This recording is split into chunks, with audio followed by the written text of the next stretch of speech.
नमस्कार मित्रांनो, आज एक खूप साधा प्रश्न आहे. सोनं एवढं महाग का होत आहे? अजून 2026 मध्ये ही गोल्डमधली रॅली टिकून राहणार का? गोल्डमध्ये मोठं करेक्शन येणार? हा खूप मोठा प्रश्न आज इन्व्हेस्टरला सतावत आहे. मित्रांनो, आज जर गोल्डचं इंटरनॅशनल मार्केटमध्ये प्राइस बघितली $4,370 पर औंसवर गेला आहे. म्हणजे सध्या गोल्ड ऑल टाइम हायच्या जवळ आहे आणि भारतामध्ये देखील 10 ग्रॅम सोन्याचा दर 1,33,000वरती जाऊन पोहोचलाय. हे ऐकून काही लोक म्हणतील अरे आता सोनं घेऊ नका, तर काही लोक म्हणतील थांबा, मार्केटमध्ये मोठा क्रॅश येणार आहे. पण मित्रांनो, सोन्यामध्ये नेमकं खरं काय चाललं आहे तुम्हाला माहीत आहे का? या पाठीमागं 3 खूप महत्त्वाच्या गोष्टी सध्या सुरू आहेत.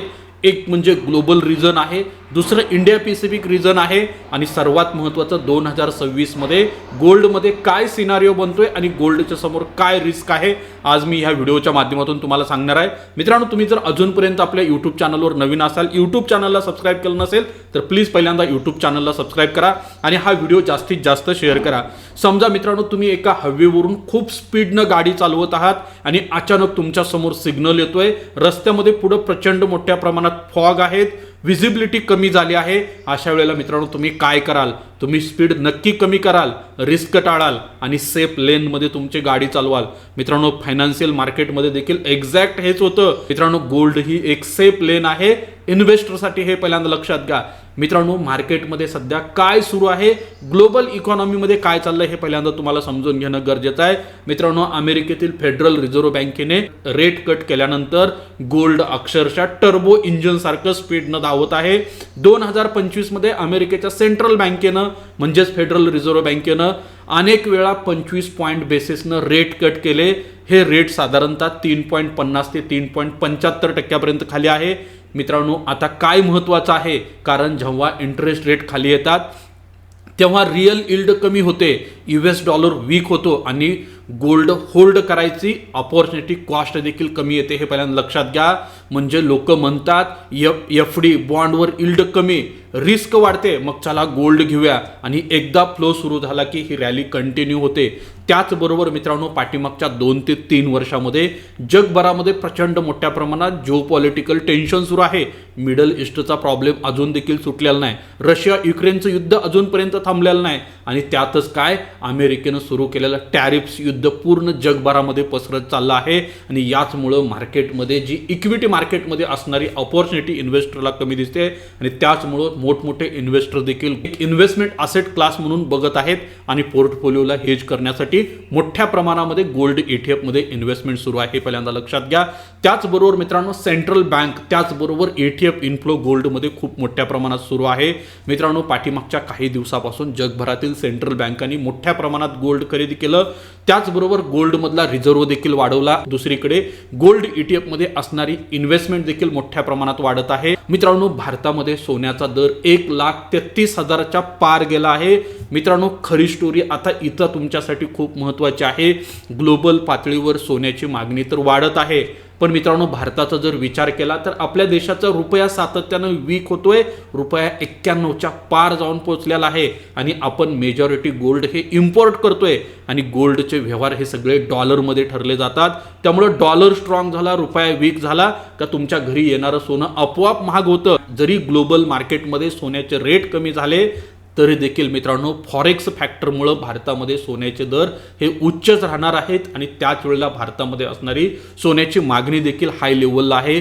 मित्रांनो, भारतामध्ये मोठ्या प्रमाणात सोनं आयात केलं जातं. सोनं आयात करताना त्यावरती इम्पोर्ट ड्युटी लावली जाते, GST देखील लावला जातो. याचमुळे मित्रांनो, सोन्याच्या किमती भारतामध्ये येणाऱ्या दिवसात अजून आपल्याला हायर लेवलला टिकून राहणं अपेक्षित आहे.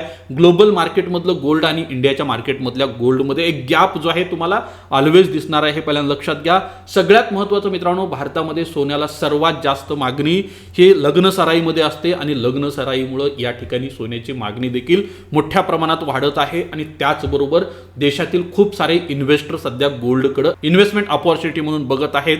ते बार्स असतील, कॉइन्स असतील आणि गोल्ड ETF मध्ये मोठ्या प्रमाणामध्ये SIP करत आहेत, हे पहिल्यांदा लक्षात घ्या. मित्रांनो, तुम्ही जर अजूनपर्यंत गोल्डमध्ये इन्व्हेस्टमेंट केली नसेल, गोल्डमध्ये इन्व्हेस्टमेंट करायची आहे पण पोर्टफोलिओमध्ये त्याचं ॲलोकेशन ड्युरेशन किती द्यायचं हे तुम्हाला समजत नाहीये. त्याचबरोबर मित्रांनो तुम्हाला मार्केटमध्ये तर इन्व्हेस्टमेंट करायची आहे, लॉंग टर्ममध्ये वेल्थ क्रिएट करायचं आहे, एक आयडियल पोर्टफोलिओ तयार करायचा. यासाठी तुम्ही एक चांगला मार्गदर्शक शोधत असाल तर तुम्ही आम्हाला कधीही कॉल करू शकता. दिलेल्या नंबरला कधीही कॉल करा, तुम्हाला त्यासाठी पूर्ण मार्गदर्शन केलं जाईल. त्याचबरोबर मित्रांनो आता 2026ला सुरुवात व्हायला फक्त काही दिवस बाकी आहेत. प्रश्न असा आहे 2026 मध्ये सोन्यामध्ये करेक्शन येणार की सोन्याचे दर 2 लाखाला जाऊन पोहोचणार, हा प्रश्न खरा महत्त्वाचा आहे. मित्रांनो या ठिकाणी मी तुम्हाला 3 सिनारिओ सांगतोय. हे 3 सिनारिओ तुम्ही तुमच्या रिस्क प्रोफाईलनुसार विचार करू शकता. मित्रांनो सिनारिओ नंबर 1 खूप महत्त्वाचा आहे. जर इन्फ्लेशन मॉडरेट राहिलं, सेंट्रल बँका क्वाइशस राहिल्या, जिओपॉलिटिकल टेन्शन जर संपलं नाही तर मित्रांनो गोल्डची किंमत अशीच हाय लेवलला राहणार आहे आणि गोल्डमध्ये करेक्शन येण्याचा चान्स खूप कमी आहे. हा अप ट्रेंड कंटिन्यू राहू शकतो, हे पहिल्यांदा लक्षात घ्या.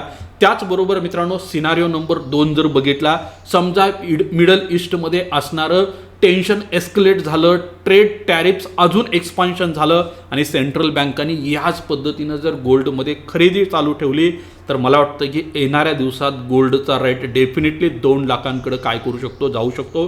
तो किती दिवसात जाईल माहीत नाही, पण कमीत कमी 2 ते 3 वर्षासाठी त्याला टाइम लागू शकतो, हे पहिल्यांदा लक्षात घ्या. मित्रांनो 3 नंबरचा सिनारिओ खूप महत्त्वाचा आहे, ज्याला करेक्शन फेस असं म्हटलं जातं. मित्रांनो करेक्शन फेस गोल्डमध्ये कधी येऊ शकते आणि त्याचं पहिलं साईन तुमच्यासाठी काय असेल हे पहिल्यांदा समजून घ्या. समजा अमेरिकेतील फेडरल रिझर्व्ह बँकेने येऊन घोषणा केली की बाबा आता इथून पुढे आम्ही रेट कट करणार नाहीये आणि समजा त्याच वेळेला डॉलर जर स्ट्रॉंग व्हायला सुरुवात झाली, त्याचबरोबर रशिया युक्रेनचं युद्ध थांबलं, अमेरिकेच्या राष्ट्राध्यक्ष डोनाल्ड ट्रम्प यांनी अनाउन्समेंट केली की बाबा उद्यापासून जगातल्या कुठल्याही देशावर आम्ही टॅरिफ्स लावणार नाही, जे टॅरिफ्स लावलेत ते आम्ही विड्रॉल करत आहोत. त्याचबरोबर मित्रांनो रशिया युक्रेन असेल, इस्रायल पॅलेस्टाईन असेल, मिडल ईस्टमधले जर प्रॉब्लेम सॉल्व्ह झाले तर मित्रांनो गोल्डमध्ये एक मोठं करेक्शन देखील बघायला तुम्हाला मिळू शकतं. त्यामुळे मित्रांनो गोल्डमध्ये इन्व्हेस्टमेंट करायचं असेल तर मला वाटतं की SIPच्या माध्यमातून तुम्ही गोल्डमध्ये इन्व्हेस्टमेंट करणं गरजेचं आहे आणि ही गोल्डमधली इन्व्हेस्टमेंट करत असताना पुढल्या 4 ते 5 वर्षाचा व्ह्यू ठेवून इन्व्हेस्टमेंट करणं गरजेचं आहे.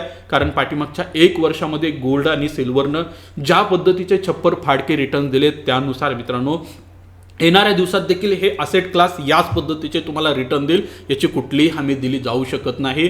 त्यामुळे ही जर रॅली कॅच करायचं असेल, तुम्हाला तुमचा पोर्टफोलिओ हेज करायचा असेल तर SIPच्या माध्यमातून सिस्टमॅटिक इन्व्हेस्टमेंट जर तुम्ही यामध्ये केली तर नक्की तुमचा पोर्टफोलिओ देखील हेज होऊ शकतो. आणि यासाठी तुम्हाला जर मार्गदर्शन लागत असेल तर तुम्ही आम्हाला कधीही मदत मागू शकता. आणि अशाच माहितीसाठी आपल्या YouTube चॅनलला सबस्क्राईब करा आणि त्याचबरोबर मित्रांनो हा व्हिडिओ जास्तीत जास्त शेअर करा. धन्यवाद.